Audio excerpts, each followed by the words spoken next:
2025 আইপিএলের শুরুতে সানরাইজার্স হায়দ্রাবাদ যেভাবে শুরু করেছিল তাতে করে সবাইকার মুখে একটা স্লোগান ছিল ইসবার 300 পার।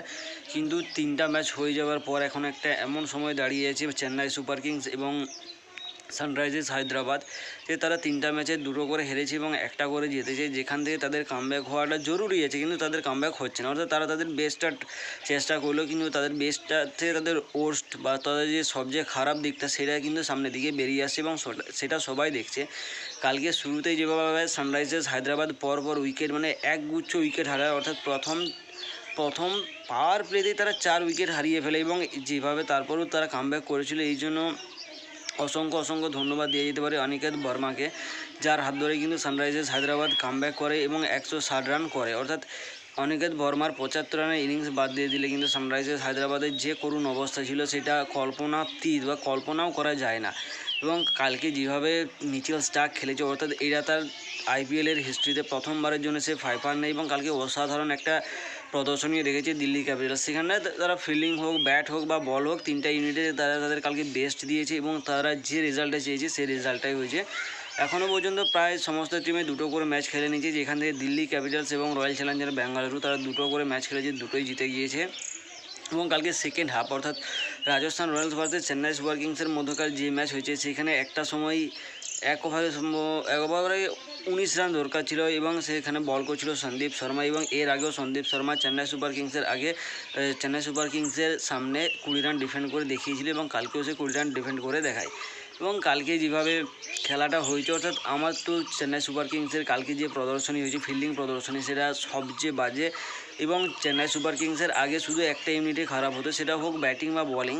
এই বছর বলিং ইউনিট ঠিকঠাক আছে, কিন্তু ব্যাটিং ইউনিট এবং ফিল্ডিং ইউনিট অসংখ্য রকমের ফিল্ডিং মিস এবং সবচেয়ে বাজে ফিল্ডিং প্রদর্শনী কিন্তু চেন্নাই সুপার কিংস দেখিয়েছে।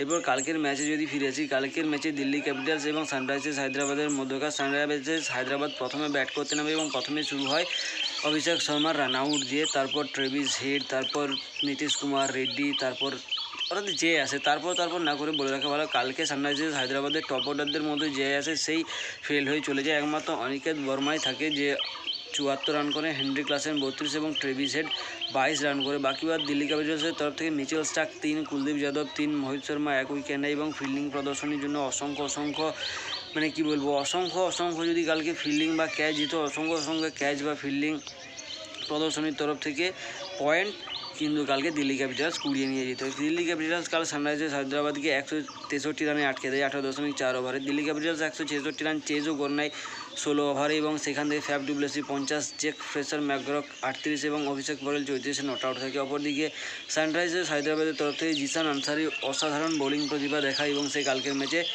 3 উইকেট নিয়ে 42 রান দেয় বা 42 রান দিয়ে 3 উইকেট এবং দিল্লি ক্যাপিটালসের তরফ থেকে কালকে প্লেয়ার অফ দ্য ম্যাচ হয় মিচেল স্টার্ক। এরপর যদি সন্ধ্যাবেলায় খেলায় আসি, অর্থাৎ সিএসকে ভার্সেস আরআর ম্যাচে সিএসকের ক্যাপ্টেন টসে জিতে বল করার সিদ্ধান্ত নেয়। আরআরের তরফ থেকে নীতিশ রানা তার যখনই কী বলবো তার 4 নম্বরে খেলছিল, তাকে যখন 1 ডাউনে নিয়ে আসা হয় সে তার কামব্যাক করেছে কালকের ম্যাচে এবং সে একটা অসাধারণ সেঞ্চুরি কালকের ম্যাচে মিস করেছে, কি যেভাবে সে আউট হয়ে ফিরে যায়।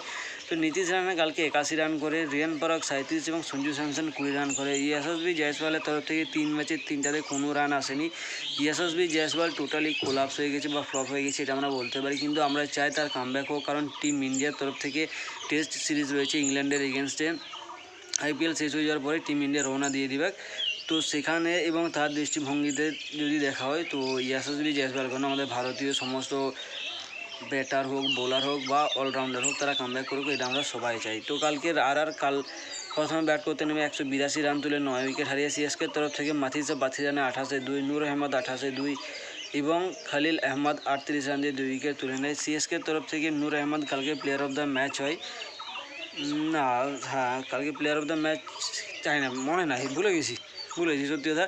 অরেঞ্জ ক্যাপ নূর আহমদের কাছে আছে এবং পার্পল ক্যাপ রয়েছে নিকোলাস পুরানের কাছে। অরেঞ্জ ক্যাপ বাদ দিলে কালকে টোটাল 2 উইকেট নেয় এবং নূর আহমদ টোটাল 9 উইকেট নিয়েছে এবং সিএসকের তরফ থেকে কালকে সবচেয়ে বেশি রান করে captain Ruturaj Gaikwad 63, Ravi Jadeja 32 not out, Rahul Tripathi 23 run করে। অপর দিক থেকে আরআরের তরফ থেকে ওয়ানিন্দু হাসারাঙ্গা 33 রান দিয়ে 4 উইকেট, জোফরা আর্চার 13-1 এবং সন্দীপ শর্মা 42 রান দিয়ে 1 উইকেট নেয়। কালকে সম্ভবত প্লেয়ার অফ দ্য ম্যাচ হয়েছে ভুয়ানিন্দু হাসারাঙ্গা। তার অসাধারণ বোলিং প্রদর্শনী কালকে 4 উইকেটে, এবং কালকে একটা সময় মনে ছিল সিএসকে ম্যাচটা থেকে অনেক দূরে চলে যাচ্ছে, কিন্তু ক্যাপ্টেন ঋতুরাজ গায়কোয়াড় তার বেস্ট চেষ্টা করে টিম সিএসকেকে কিন্তু সে জিতের দোরগোড়ায় পৌঁছতে পারেনি। বাকি আর যেটুকু ফিনিশের দরকার ছিল সেটুকু ফিনিশ হয়নি। কালকে সিএসকে 6 রানের ব্যবধানে ম্যাচ হেরে যায়, এবং দেখা যাক আজকে কী বলবো Mumbai Indians versus Kolkata Knight রাইডার্সের ম্যাচ আছে, তো